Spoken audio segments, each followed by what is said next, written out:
mic check, 1, 2, 1, 2. Yes, you love me and I love you.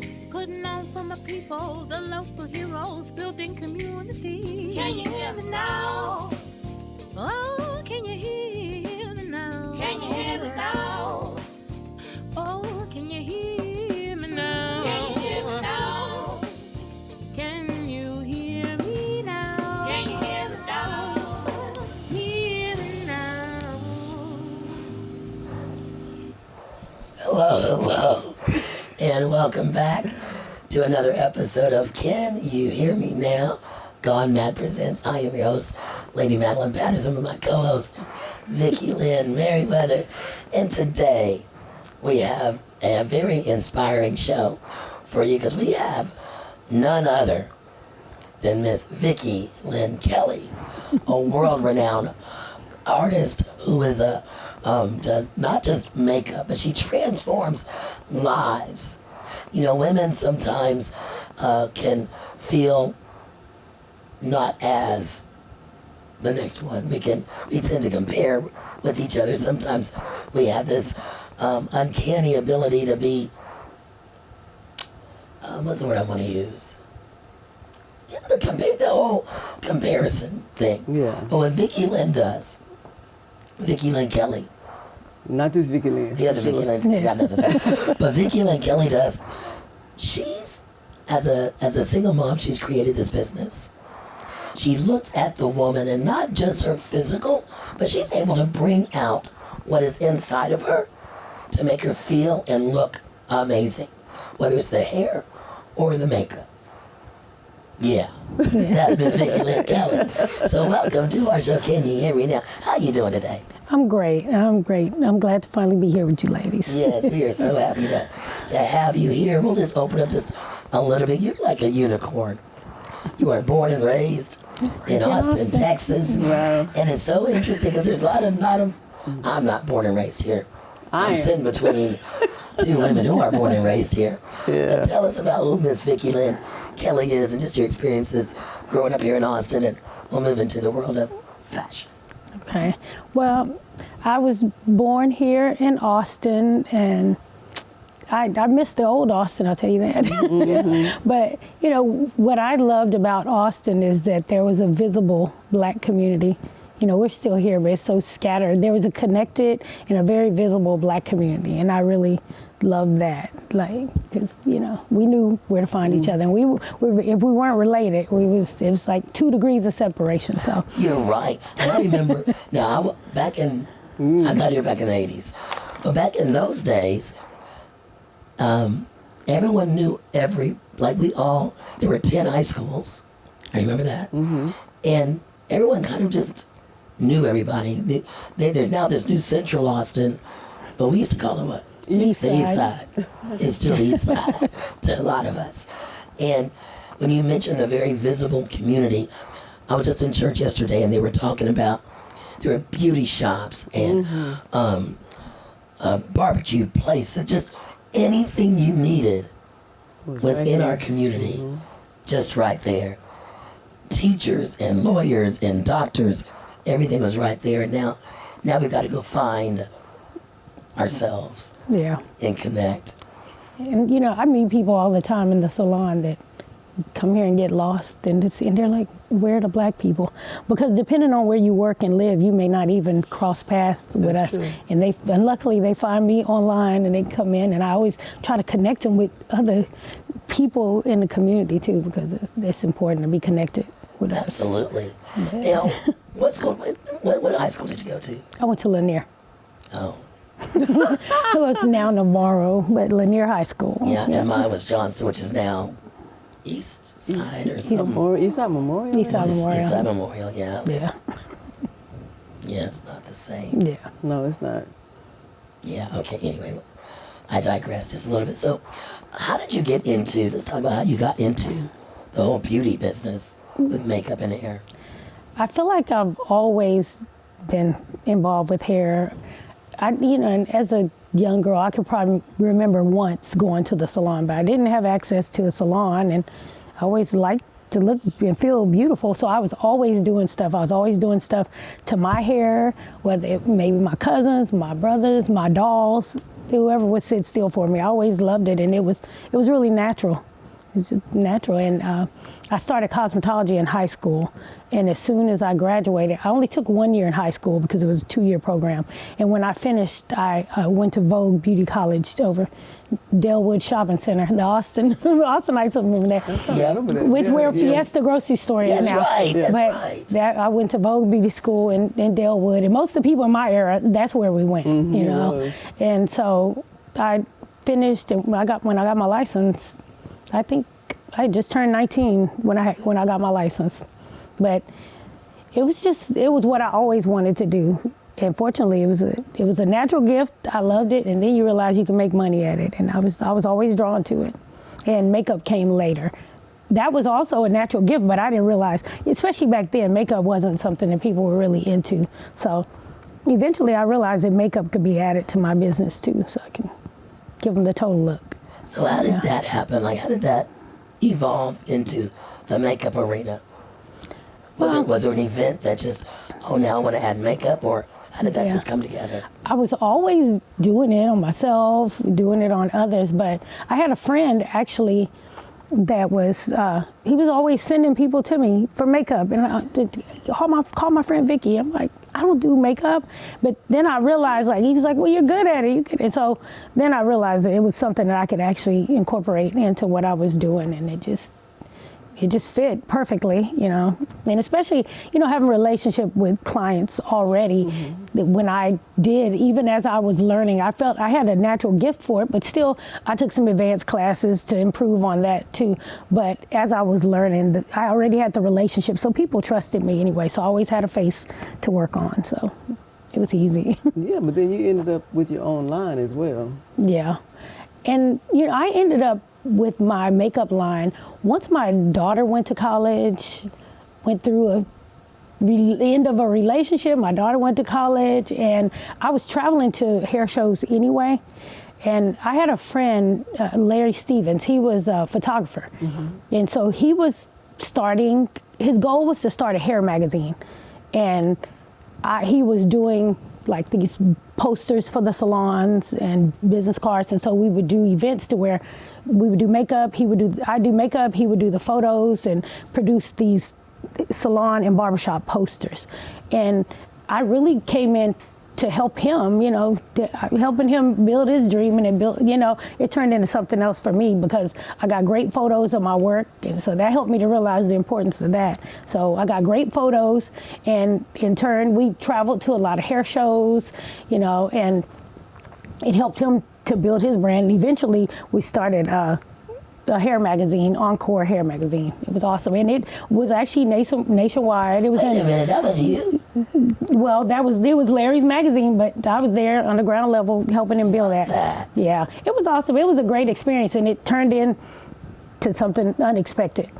Because as we were doing the shows and people recognize, you know, I got recognized from being in the magazine, then people were asking me to do classes and do things at the hair shows. So I'm like, well, you know, if I'm traveling to the shows, you want to make it beneficial. And so I started playing around with the makeup line. And I had another friend who was working on skincare line. And so she gave me some information, connected me with some resources. My friend Trisha Ray, I got to give her a shout out too. So she helped me out and kind of guided me with that. And I started with just a few products, some loose eyeshadows, and I just worked from there, and I still am continually adding new products, but you know, it worked out well. And I was at the shows, I already had the name recognition, people knew me when they saw me, so it worked out perfectly. And it was really pretty easy, you know, I was, you know, still building. It's a lot of work, but it was a pretty easy transition.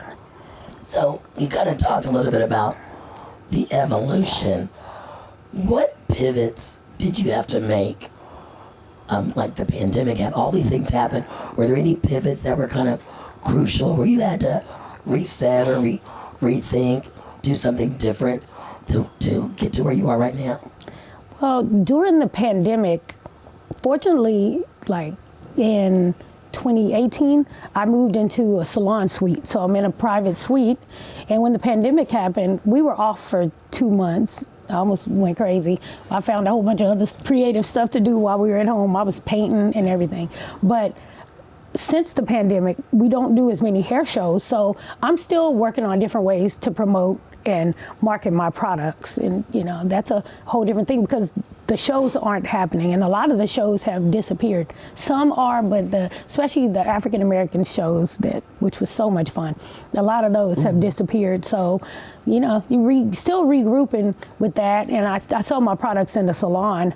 But with the hair business, as soon as we set foot back in the salon, it was on. It has been nonstop. And I saw some people, you know, that was almost like a survival of the fittest. Yeah. Because people that didn't always respect and treat their clients right, I saw them go and get other jobs. And fortunately, I've been blessed enough to not have to go get a job.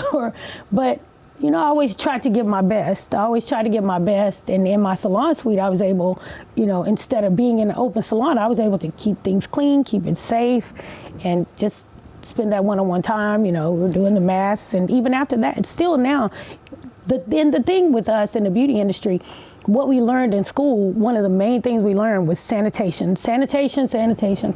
Like it was drilled in your brain.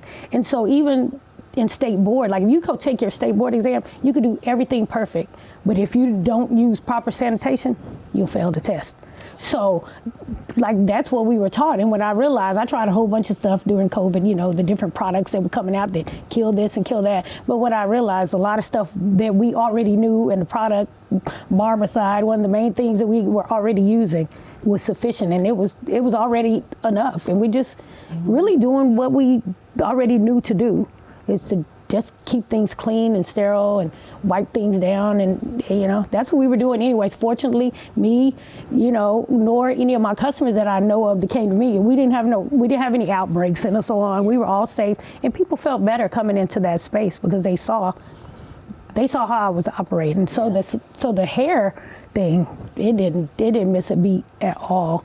Yeah. Yeah, but when you come into your salon, I know if I have an 8 o'clock appointment, it's at 8 o'clock, you know, unless something crazy happens and there's a text, but it's just us and maybe one other person waiting, but it's not where you have a lot of people waiting on you. I don't know if that makes sense. You know how you go into a salon? Yeah. And I've had my daughter go into a salon and she gets so frustrated because she'll have a 9 o'clock appointment and she may not get seen till 10 or something. Yeah. And you don't, was it overbook or how do you say overbook. that? Yeah, you don't do that. Yeah. And I've always tried to, you know, just try my best to stay professional, to use my time wisely, because, you know, when clients are under the dryer with a condition, I'm cleaning up, I'm wiping down, I'm moving this, I'm doing that. When I get a little break, I might sit down and do some social media on my computer, edit some photos, but I try to just be productive, and I try to just respect the fact that people are spending their money with me. And during COVID, people were going through a lot. We were losing people, people were dying, people were sick, people were, you know, going through all kind of changes. So a lot of people experienced financial changes, but, you know, I want to give my best and just show that I at least appreciate you spending your time and money with me and make it a great experience. You know, outside of all the other stuff, this is going to be a safe space. It is. You know? It is. You just answered the question I was thinking about. Think about what sets you apart from others. And I kind of said it in the introduction, where you have an ability just to kind of see what's inside and bring that out, whether it's through the makeup, enhancing that, or even the hair. But you have Vicki mentioned it, but you're respecting people's time, the fact that they're coming to you, the fact that they're spending their money on you. You have an ability to connect with your clients, which keeps them coming back. Yeah, the relationship is definitely important. That relationship and that understanding, you know.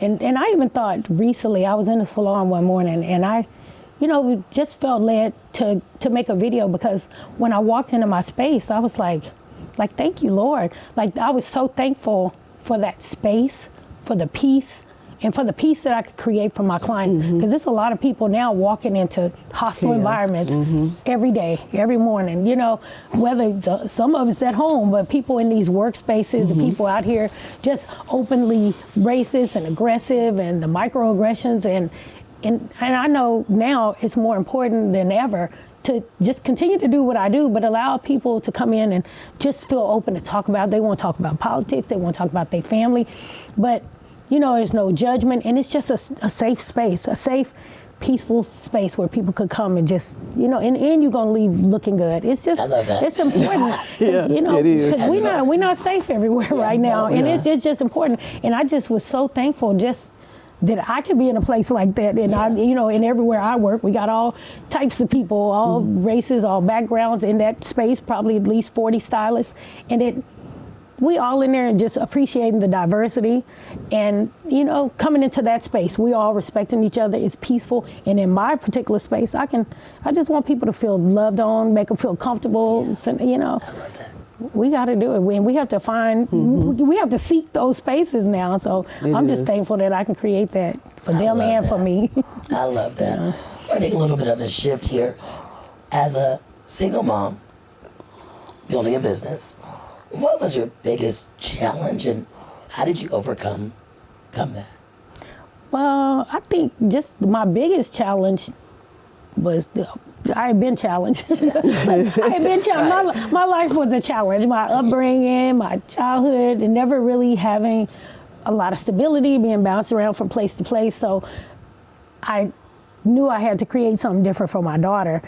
And, you know, fortunately, I found early on what I wanted to do, because I knew what I wanted to do. There was other things I enjoyed doing, but I knew what I wanted to do. So I always worked towards that. I didn't, you know, because a lot of times people are like, oh, I want to do this, but then they over here and they over here and over here. You know, I knew what I wanted to do, so that's what I worked on. That's what I've always worked on, was building in beauty. And, you know, and initially I worked for some other companies, but I found places that provided great education. Like, it was all a part of the journey, and I found places that I could learn, that it might have been a sacrifice, might not have been a lot of money, but I knew what I was working toward, to build a foundation for my skill level, just learning how to conduct business. And, you know, so that helped, and it was important. And I, you know, failing wasn't an option, because I didn't have no backup. My family, you know, and I have some great people in my family that love and have helped me, but I didn't have no safety net. It just didn't exist. So I was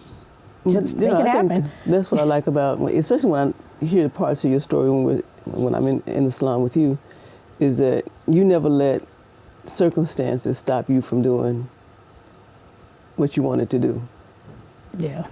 You never make an excuse. That part. Yeah. That just way it wasn't gonna cut it. It wasn't gonna put food on the table. It wasn't gonna feed my daughter. It wasn't gonna encourage her. It just, we had a job to do, me and her, you know, and it was a big sacrifice on her part, because I worked a lot, but I tried to really be there for the important times and to really be there to fill her with what she needed. But I had to make it happen, you know. What kept you focused and grounded? Like, what was it that you held on to? Because for some people, like you were saying, they can have this desire, but then they don't have something to hold on to carry them through that tough time, the perseverance. What was it? I think just because things were never easy, it was never easy. So, like, what else was I gonna do? To be homeless, you know? But it was never easy. And, you know, even as a kid, whether, you know, I was living with different family members. I had lived with my mother since I was 7 years old, and literally from place to place and house to house. But when I was 14, I started working the city job programs. The city Austin would have those job programs, and, you know, my first job was at a museum, Elizabeth Ney Museum. But I learned, you know, working there, you know, just meeting people from different walks of life. But I realized too, just the power that I had to have some money in my pocket, my own money. And I didn't have to, you know, because if I asked something from my mama, I had to go through her husband, you know, and that wasn't, you know, I'm like, I didn't want to have to beg him for $10 to buy something for school, or and I just realized what came with that. I always say the golden rules: he who has the gold makes the rules. And if you have your own, you can make rules for your own life. You don't have to. Nobody can dictate things to you if you're working and earning your own. I don't need somebody. I never need anybody to get my hair done, to do this, to do that. I didn't have to beg any man to do anything for me, or any woman for that matter. But like when I was 14 and I was staying with one of my aunts then, and she taught me to take those little couple $100s I get in that check and put some back. I had to ride the bus. I had to have school lunch, but I knew I needed clothes when school started too. So I go put things on layaway and I understood, like, okay, just what you could gain with hard work. So I always had a good work ethic. It was just that's impractical. Yeah.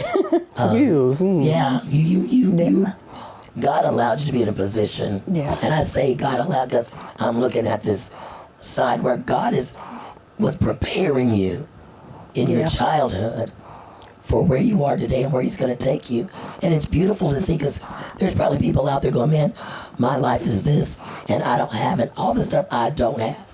And yet, you may not have had, but yet there was something in you that said, wait a minute, I may not have, but you had an aunt that said, put this here, and you saw the future, basically. Yeah. You're preparing for the future. That's a beautiful thing. And when you think about that, and I look at one of the things that you enjoy doing is sharing with women. And just that story of being a single mom and not allowing the circumstances, not allowing the no's, not allowing the disappointments to keep you stuck. You chose to keep pushing forward. And then now you also give back and work with women. And tell us a little bit about that passion of working with women and just sharing it and pouring into them. I love it. It's important. It's so important. And I'm glad, like with what I do, I'm in a position to connect women, because I know so many great women, and like, you need to meet her. You need to, because there's so many women there. I'm like, oh, they would be great together. What they can do, you can see that. And I meet, single mothers that come in there, and I can share resources. There are certain groups that I'm a part of. Like, there's a single mothers group, Black Mamas Village on Facebook. Yes. And my daughter's 37 now, but I stay connected with the group, and I haven't been able to get in there and do a lot, but I stay connected and I love what they do. And every once in a while I have a chance to give something to somebody. But when single mothers come into the salon that don't really know anybody, I'm like, at this group, be a part of this. Just be, so it's just great, even those small things, from what I can do for them to enhance their look, to just share some of my resources, connect them with people I know, just to encourage them, to let them know, it's not always going to be this hard, because it's hard. Yeah. It is. But it's important that we're sharing, like you're sharing your story, you're sharing, being transparent, being authentic is not something that everybody's comfortable doing. And especially in this time right now where we're kind of hiding behind Facebook and social media and hiding behind the look. You're out here actually exposing and saying, hey, baby, let me just give you a couple of tidbits. And I see you're hurting. Here's this connection. And what's beautiful is that as Black women, that is a myth that we are busting. Yeah. Because they keep trying to say we don't get along, we're always angry, and that is a lie. Well, most times when I know from Vicki, she's always real positive. She's not negative. She just keeps an upbeat attitude. I mean, and I'm sure that doesn't mean that there's some things that she hurts behind, but she's never woe is me kind of like attitude. Yep. And that's a beautiful thing. Like, when we think about, and I'm sure there's been women that have come in your chair one way and have left with a 180 because of a conversation they had with you, or just by sitting. Do you mind just sharing a situation of just a transformational thing that may have happened with a woman that just came in one way, but then after she left, it was like, I needed to be here. It wasn't just the hair, it wasn't just the makeup.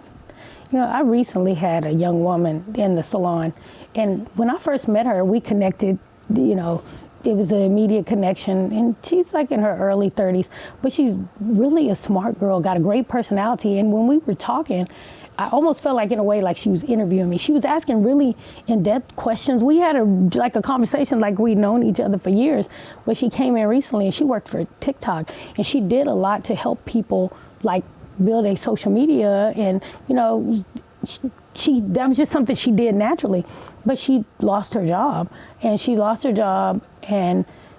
realized that all the people that she worked with that acted like they were best friends to her, they didn't even check on her. So she was dealing with that disappointment. She was dealing with the disappointment of losing her job, your ego bruised, you're a little scared because you don't know.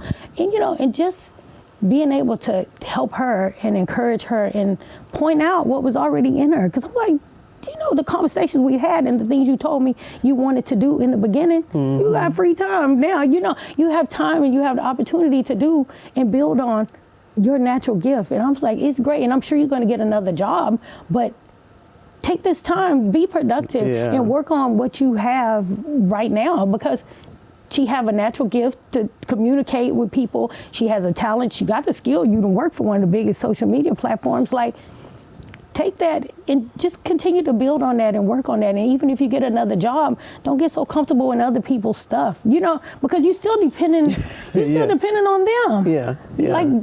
Build something that you're in control of. So you don't have to end up here again.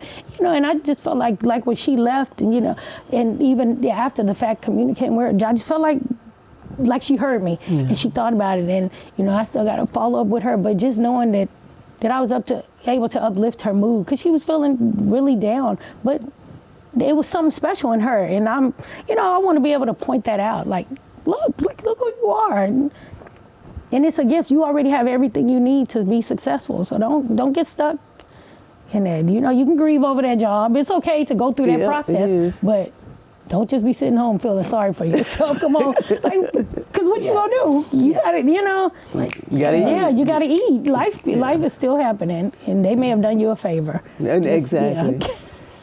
Now you work with, I know you have a lot of business savvy too. I mean, you have a lot of business knowledge that you like passing on to people. Especially, people, period. So I know at one point you were working in that area, just helping women with their business ideas. Yeah, working with Just the community organization. And I love that. I love Just. Yeah, and now I'm rebuilding. I have one person in my group, but everybody that was in my group, how many people? I started with like 7 people, and probably 2 of them kind of fell off. But all the other girls went on to start their own group, and they helping other women. So I'm like, okay. And I got one that's left with me now, but she's in the process of starting her own group. So, I'll be able to bring in some other women and help and encourage them and help them to get those loans for their business. But it's a great thing, and it's so easy to do. And I was just like, kind of fell in my lap. The lady that I knew, Arquette. She was, Shout out, Arquette. Right, yeah, thank you. Yeah, because Arquette, I invited her one year. She came to Atlanta with her products, with her bonnets and some other stuff. She came to the hair show with me. I shared my booth with 3 other women. She was just so excited about the opportunity. She came to New Orleans, worked the hair show, sold her products and stuff. So, came full circle, and she was the one that introduced me to Just, and just put me in a position to help more women. I love it. I love that too. And it's somebody else's money too. So, yeah. So, you haven't outright said this, but in what ways do you see your work more than just beauty service, but also as a calling or a ministry? Yeah, it's definitely a ministry. Definitely. Yeah. Yeah. And when I think about all the things that I went through, like it wasn't for nothing. It was all, because I'm in a position to really encourage and minister to other people, because and I really haven't even told my story. And I'm like, if people even understood the things that I've endured, and there's really nothing that can stop me, because if I survive that stuff and just seeing other women, I'll be like, girl, that's easy. Come on, you can, we can't stop. And it's definitely a ministry. definitely. And I just think even as a child, there was something that God gave me that drew people to me, just meeting strangers, you know. And I just want to use that for good, use it to help people and definitely encourage women, you know. I think, you know, one of the things, you know, I grew up around a lot of women that just had no power, none, you know. And, you know, and the wrong men dictating their life. You know, and so that is just a trickle down effect, and I can go back generations and watching that and watching all the damage, you know, all the damage that is done to generations of women, especially, you know, and, you know, the example that the men didn't have. But it's, you know, it's important for us, you know, and I got a few of my cousins that I see, I'm like, okay, we doing this, you know, like we doing it and just creating, you know, different traditions. And changing the trajectory. Yeah, changing. You know, killing those, excuse me, generational curses. And just because it was good back then doesn't make it good today. Yeah. And bringing those things to light. Yeah. I love that. You know, that's constant conversation with people is, we have to stop looking at things being good and bad, because people act on what they know or what they've learned. And until we start looking at, okay, that's what I learned, is it the best way right now? You know, everything was not always what you call good, but I'm not going to judge it, because that's where we were. Yeah. That's where we were. And now it's different. So how do you begin to make how did you make that decision to say, that wasn't good, let me change this in my life? Yeah.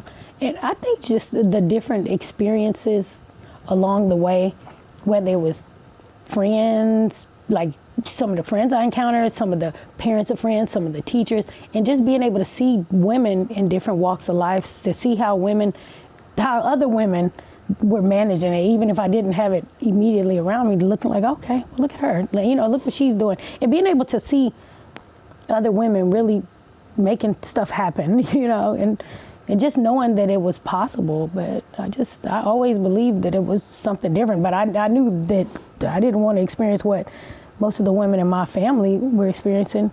But I think even just having that first summer job, I realized, like, okay, I don't have to go to this abusive man that my mother's dealing with to beg for a few dollars because I needed lunch money or clothes for school.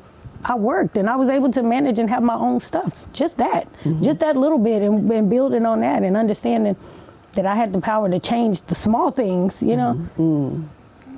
Like, they made a huge difference. You know, that woman the power. I'm going to just leave it there. I'm going to drink more water. Yeah. Taking back your power, you may not even realize you had power. Some women don't even realize they are powerful. And I love what you're doing, what you just said about, like, pouring into them, seeing that light, seeing that potential, and saying, maybe you got it in you. And being that encourager and that voice for her, so that she now has this extra voice in her head. Yeah. I can do it. I want to, for women that are over 50, because a lot of times we focus on the young women, and as they're coming up and trying to encourage them to, you have your whole life ahead of you. For a lot of women that are over 50, they're looking back and maybe saying, raised my kids, done all the things, there's really nothing here for me. How do we change that piece? For there's a woman out there that's over 50 that's saying, yeah, it's over. It's over. I don't even makeup, hair, all that. That's for those younger women. That's not for a woman that's over 50. How can beauty and fashion choices, like, is there a place for the women over 50 in the beauty and the fashion? Oh, yeah. There definitely is. It's a place for us everywhere, wherever we want to be. It's really up to you, and it's a mindset. It's how you think, how you see yourself. And everybody not gonna be a glam queen and full face of makeup every day. I don't even do it every day, but just making little changes. Like try something small. Try some lashes. Get your eyebrows done, and see just how that lifts your face, how it changes your eyes, and just how you feel. And and even like my friends are always like, well, Vicki, you photogenic, you this, you that. But a lot of what I do is how I feel, because I recently lost 50 pounds. Over like the last year, and I look, when I see the scale, I'm like, oh yeah, yes I did, and I'm still working on it. But when I look at them old pictures, I'm like, oh girl, I'm telling my daughter, you let me go outside like that. But you know what? I still felt good about myself. Yeah. I still felt good in what I wanted to wear. I don't look at the magazine and be like, oh, I want to wear what she's wearing, the size 2. You just got to find your own kind of beautiful, whatever it is that makes you, find those things that make you feel good. We all got different styles. I don't look at all the latest trends. It may be something come along and I'm like, okay, I like that. But I just, what I like is what I like. Look, my whole little matchup here, DJ Maxx, and I'm like, it's just putting stuff together, just putting things together how you want to create your own style, and not trying to mimic what somebody else is doing, and just feeling good about you, and just paying attention too, because as I've gotten older, I learned to just pay attention to me, and pay attention to how things make me feel, how my body reacts to certain stuff, certain situations, certain conversations, certain clothes, certain hair, certain makeup. But it really is, and I think as women, we paying attention to everybody else, but we still got to continue to learn ourselves. Yeah. Because there's certain things that you can be in a room with certain people and you realize, ooh, my heart rate's up, I'm feeling this and that. You know what I mean? You really have to learn to pay attention to what makes you feel good. And it's like that with everything else, what you put on your body, what you put in your body, just, because it makes a difference. And those being, doing things that don't make you feel good, that just, lead to a whole lot of other negative stuff. And it ain't about what other people like. Because if I like it, I don't really care. I like what you said. And it comes across. I think we have to pin that. What is it? Find your own kind of beauty. What was find your own kind of beautiful. Like find your kind of beauty. Yeah, find what I like that. Define it for yourself. And right now, that kind of dovetails into my next question. For those that are over 50, sometimes we try to follow these beauty trends, and they say, well, you don't wear that, and you at a certain age you don't do this. How can women reclaim their visibility, reclaim not being that invisible woman, trying to go after all these trends? What can we do that are over 50 and doing our thing? Yeah, just trying on and playing around with different looks, that just figure out what makes you feel good, what you think looks good. It's really not about what anybody else thinks, and it's just really doing things to build yourself up, to build your confidence, to build your self-esteem, just even doing little beauty treatments. I love to get facials, massages, changing my hair, get a new wig, cut my hair off, or all that stuff. All that stuff. But it just doing things to just figure out who we really are, and just building ourselves up. And what's interesting, as we get older, our facial features change. Hair change, our bodies change. What is your advice for women of how can we embrace getting older without trying to say, I just need to look younger? How do I embrace this new space that I'm in? Well, part of it again, self-care.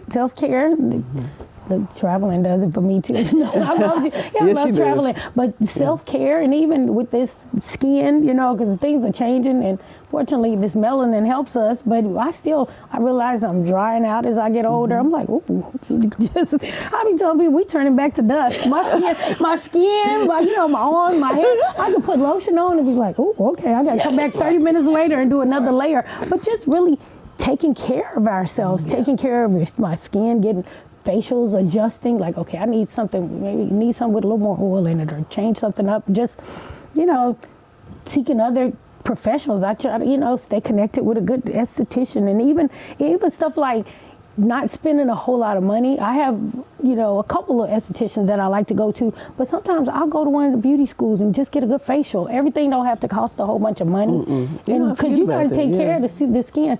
Aveda and Paul Mitchell got a whole setup for the estheticians. It's like going to anybody else, and it's half the cost, and they got good products. Oh, really? And I love it. People are like, oh, I can't afford that. You can afford to go to a beauty school and get a facial.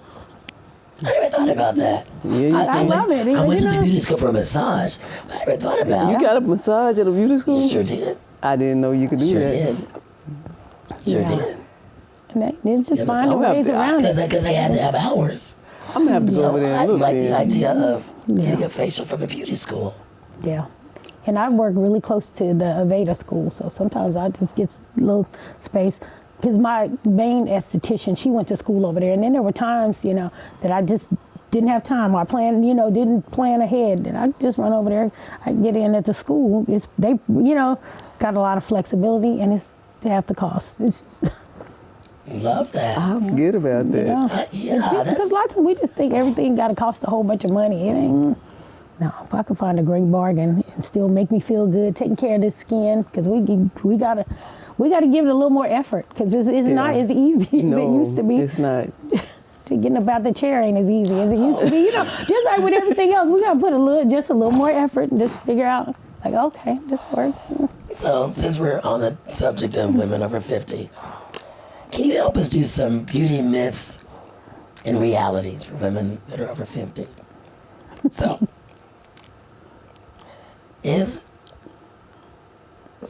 wait, hold on. Get my little notes. Okay. Expensive makeup is always better than drugstore makeup. Is that true? No, that's not always the case. And there are some products that are better than others, but there's some inexpensive products that are just as good. And my other thing that I like to do also, and especially like with the skincare products and stuff, I like TJ Maxx. They need to send me a check, but that's my spot. TJ Maxx has a great beauty section, really? Even with the bath products, the lotions, the skincare products, the lashes, different brands of makeup, and sometimes even high-end brands that they'll have in there at a discount. So I'll go in there and go crazy sometimes, but you can find a lot of good, cleansers and lotions and different, and even some of the full cosmetics lines. Yeah, everything. You just got to know how to shop. Okay, what about this? True or false? Wearing makeup every day is bad for your skin. No, not at all. People, a lot of that is just old school stuff. Just like everything, the hair products included, the products are better. We just got better products. Yeah. And a lot of the products have protection for your skin and, sunscreens in the products. We got much better products, and no, that's definitely not true. Okay, so my next one, as more melanated individuals do not need sunscreen. No, we still need sunscreen. We definitely need sunscreen. This is a new sun. Like, this ain't the sun we used to play in outside. Hold on. Me and my daughter were in Vegas the other day, and it was like the weather was nice. The high was like probably like the mid 70s, and in the shade it was kind of cool. And when you get out, it's like the sun was sitting on your face. It was so hot. I was like, Jesus Christ, like. And I don't know I'm like, this is a different kind of sun, and it just depends on if you're gonna be exposed to the sun. We definitely need sunscreen. Okay. Because I was an adult by the time I got my first sunburn. We were in Miami, and I didn't think at some point that could happen to us, but it does. It does. And this sun is different. Different. It's global warming. It's real. Yeah, so it's important. Okay, how about hairspray can set your makeup? Is that a true statement? I don't know. I wouldn't use it on my face. Yeah, you probably could, but I wouldn't use it on my face because it's so sticky and can be drying. Yeah. And there's so many good setting sprays out there. Yeah, I forgot people used to do that. And people, that was really a thing. I'm just that trend. Yeah, I would, and I'm sure it would work, but I wouldn't want it on my face because it causes a buildup and that stickiness. And the last one is True or false, you should exfoliate your skin every day. No, I wouldn't do it every day. Probably about once a week is usually good enough. Maybe for some people a couple times a week, but that'll just end up drying out your skin. Yeah. Good tips, see? That's why y'all need to go see Miss Vicki Lynn Kelley. She'll be honest with you. That is true. She'll be honest with you. Because I remember I used to tell her, I used to say I wanted locks, right? This Vicki and my daughter would say, no, you don't. No, you don't. Because you're not going to take care of it. And they're right. They're right. Mm-hmm. They're right. They're right. Like, if you learn people, you have to tell them what you know. Yeah. 'Cause you learn people. And I can almost, by the description of what people telling me, I can tell what they like and what they not going to like, what's not going to work. I'm like, She said, cut her eyes over I'm like, I'll support you if you want to try it, but Nah, I not listen. going to work. I do listen. I do listen. I do. Yes, you do. Yes, I listen too. Sometimes. We'll get back on track. Future vision of your business. What's next for you and your business? What's next? Well, I want to continue to build my cosmetics line, to add more products. There's still some things that I don't have, to just expand my line, to branch out. And I want to continue to do more women's events, to travel. And, since there's the hair show scene is changing, just be able to travel and connect with more women events. And, maybe at some point do my own event. I'm working on that. Me and Felicia been talking about some things, doing some different events around here to connect and support women. That's something I would love to do occasionally. It was interesting. I was just thinking, there's so many women that are in their 60s, 70s that I'm aware of, that are saying, makeup, that's not for me.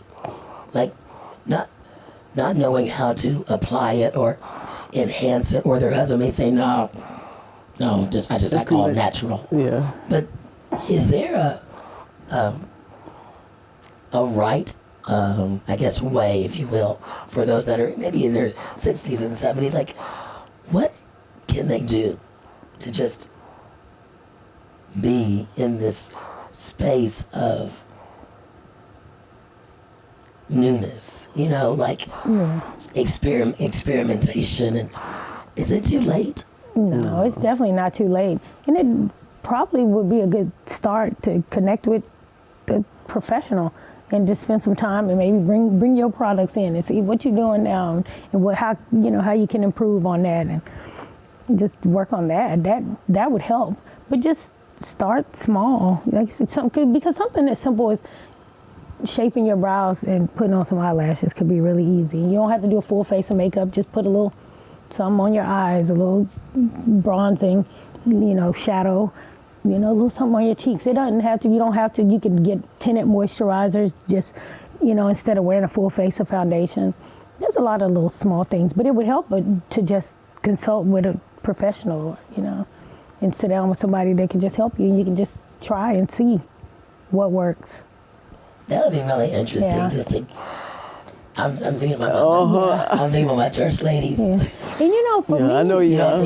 For me too, I think women need to get to a place where they're not discussing and getting approval from everybody about what they want to do and what type of looks they want to create. You might have one or two the friends that you could talk, but most of the time women want to change their hair. They got to ask 4, 5, 10 people, just, what do you think? Girl, I was thinking about cutting my hair. I was thinking about going back to relaxer.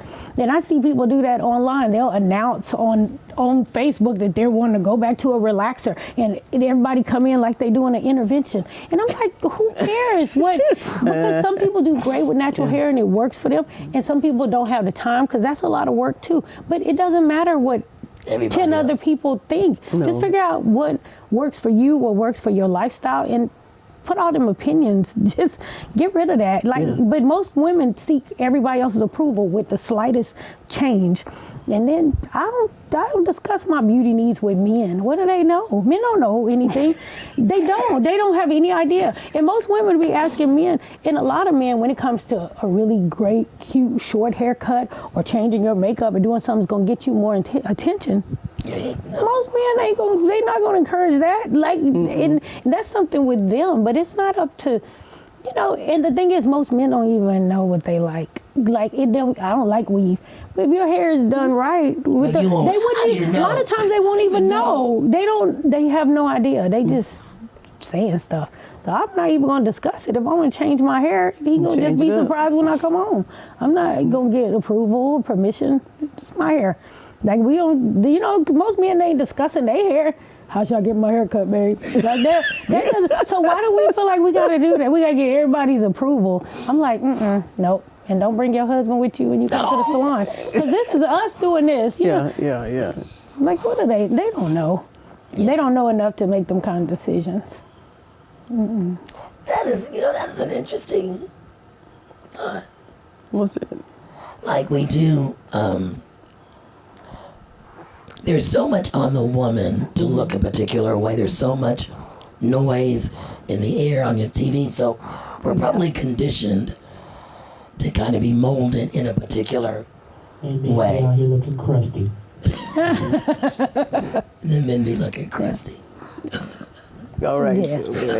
Jovette. Only Jovette. So I can see how we can be conditioned to, is this okay? Should I do this? All those things. And maybe it's a good time to just kind of look at just taking back the power. Yeah. Taking back your power as a woman and owning, what do I like? What do I feel? All of those things. That's like one of my clients. She was telling me she wears a really cute short haircut, really short pixie, and she keeps her makeup done. And she's in her 50s, and her hair is always cute. And she got her hair cut a little shorter than normal. And she said another sister at her job, after everybody else is complimenting her all day, the other black woman at the job was like, "Girl, is that you done cut all your hair off? I didn't even know that was you." It's like, you knew that was me. You knew that was me. But it's just this judgment. And a lot of times it's a little jealousy. Yeah, it is. So I'm not asking opinions. Yeah. Well, I used to get in trouble for not asking because I just go do. And then ask for forgiveness. I know. But it never occurred to me. No.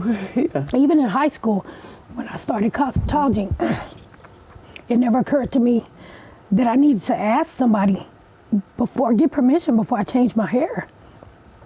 And I used to get, because my uncle was strict, and he used to get mad at me because I would do, but I didn't know I was supposed to ask somebody. And so that's just how I've always been, and it continued into adulthood. Like, that's weird.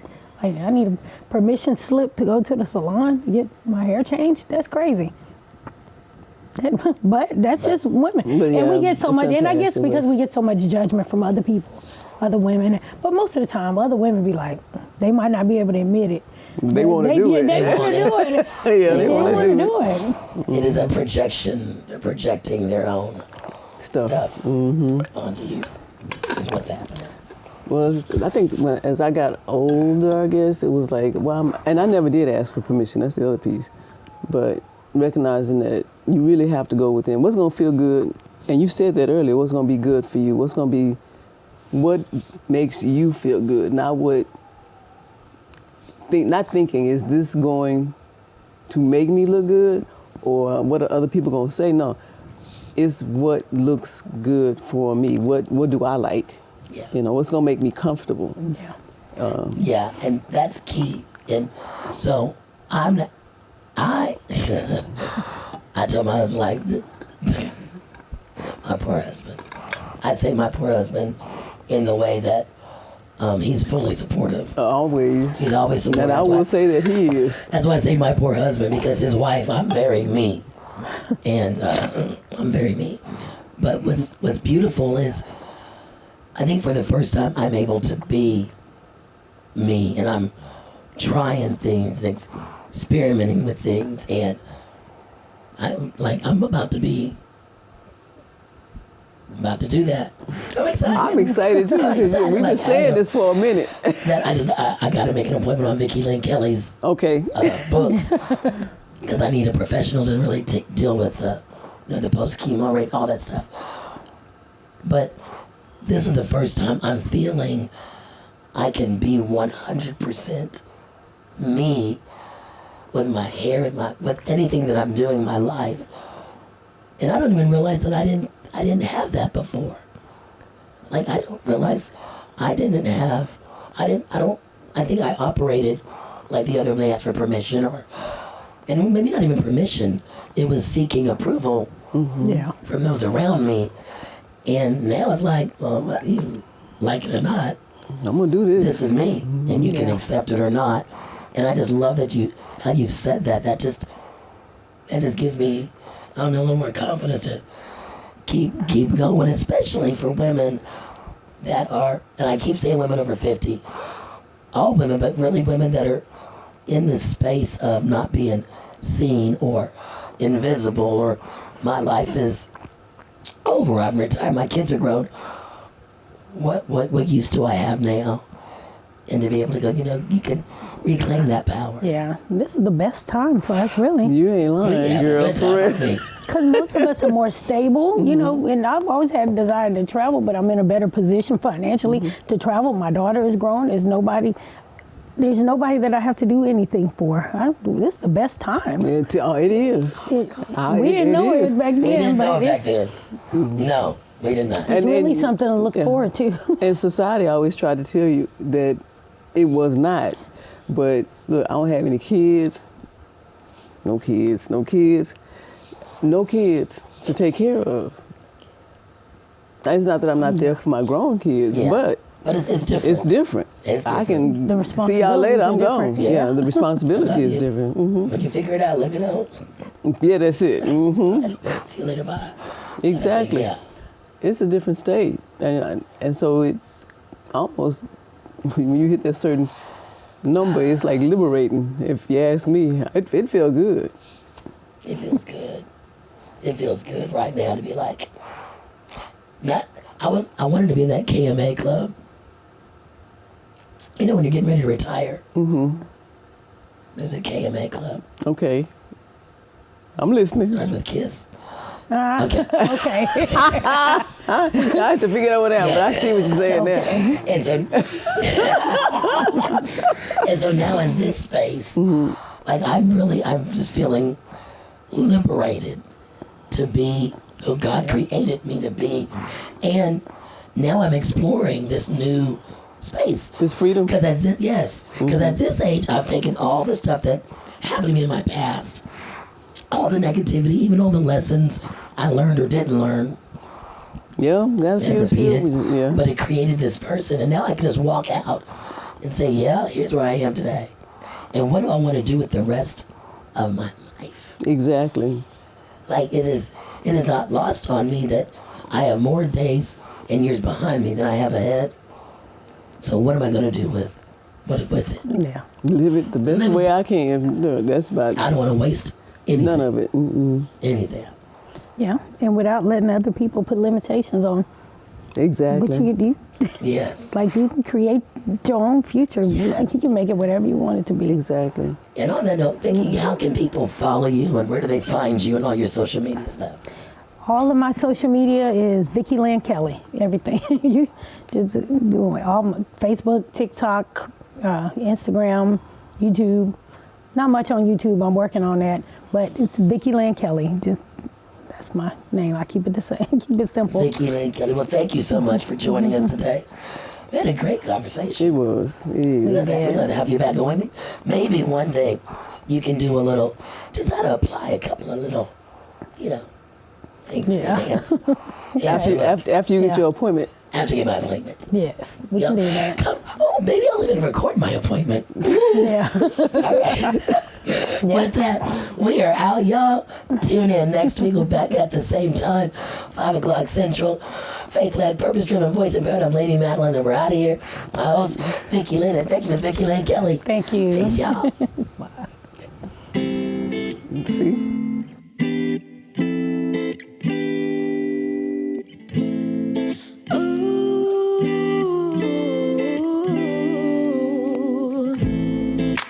Sitting all alone, looking out the